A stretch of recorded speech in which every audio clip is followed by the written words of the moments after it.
Hello po sa inyong lahat mga ka-crypto. Ako po si Pinoy Crypto Trader at sa video na ito ay atin pong pag-uusapan ang tungkol sa balitang ito. Kung saan ang sabi po rito ay despite two big news, XRP price fails to react. What's going on?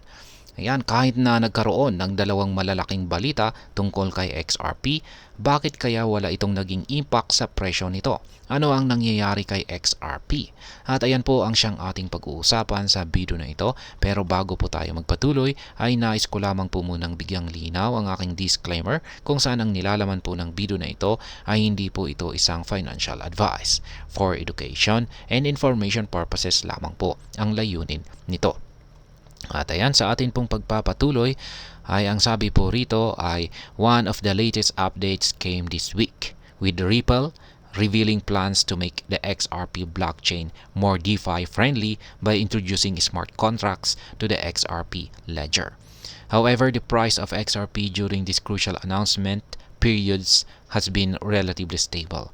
It has remained largely within the same range around 0.5 or 50 cents. Ayan, ang isa sa malaking balita ay ang pagbubunyag ni Ripple sa kanilang plano na gumawa ng XRP blockchain na mas DeFi friendly. At magagawa nila ito sa pamamagitan ng smart contracts sa XRP ledger. Ngunit maski maganda ang balita na ito ay ang presyo ni XRP ay nananatiling stable or walang naging pagbabago. Yan po yung nakakapagtaka na bagay dito. XRP price not reflecting Ripple's effort. Morgan pointed out that these major milestones from Ripple have not led to noticeable changes in XRP's price. Kaya, ayan, ayon kay Attorney Bill Morgan ay napansin niya na ang mga major milestone ni Ripple ay hindi gaanong nakakaapekto sa presyo ni XRP. Notably, Morgan's remarks touch on a key aspect of Ripple's legal battle with the SEC. The regulator had argued that XRP is a security based on one of the prongs of the Howey test, which focuses on the expectation of profit from efforts of others. Ayan. Ngayon ay dito binalikan ni Ginoong Morgan ang kaso sa pagitan ni Ripple at ang US SEC. Base sa US SEC ay tinuturing po nila si XRP bilang isang security asset dahil sa isang basihan na nakasaad sa tinatawag na Howey test. At ito ang focuses on the expectation of profit from the efforts of others. Sa madaling salita, si XRP ay nagbibigay daw ng kita sa pamamagitan ng pagsisikap ng iba. Morgan questions whether such an expectation of profit is even rational after years of XRP price fluctuations that appear disconnected from Ripple's direct action. Kaya ngayon ay napapatanong si Ginoong Morgan dahil ang paggalaw ni XRP sa mga nakalipas na taon ay nagpapakita lamang na wala itong kaugnayan sa mga aksyon o pagsisikap ni Ripple. XRP follows broader market sentiment. In a follow-up comment to his post, Morgan expanded on his view.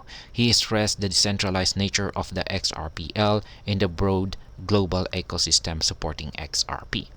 Specifically, he argued that XRP's long-term price movements are driven by numerous factors beyond Ripple's control, with the asset's value largely following broader market sentiment.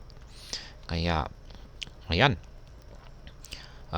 Nagawa pong manalo ni paliwanag po ni Ginoong Morgan dito ay ang XRPL ay meron itong decentralized nature or katangian. Kaya ang mga long-term price movement ni XRP ay gumagalaw ng kusa dulot ng iba't ibang mga bagay na wala sa control ni Ripple. Notably, Ripple successfully defended against the SEC's argument during the legal proceedings. The court granted victory to Ripple and XRP when it ruled that XRP itself is not a security, although certain contracts related to its sale could be. Yan. Nagawa naman pong manalo ni Ripple laban sa US SEC kung saan ang korte ay naglabas ng desisyon na si XRP ay hindi isang security asset. At ayan po ulit mga ka-crypto, nananatiling walang epekto ang mga malalaking balita na may kaugnayan kay Ripple sa presyo ni XRP.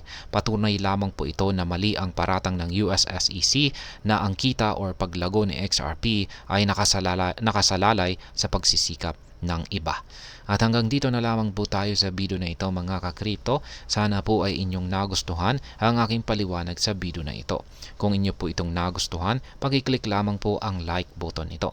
Para naman po sa mga bago lamang dito, kayo po ay aking inaanyayahan para mag-subscribe. Pag-click na rin po ang bell icon nito dahil ito po ang siya magsisilbing notification nito sa mga bago kong videos na akin pong ina-upload sa aking YouTube channel na ito.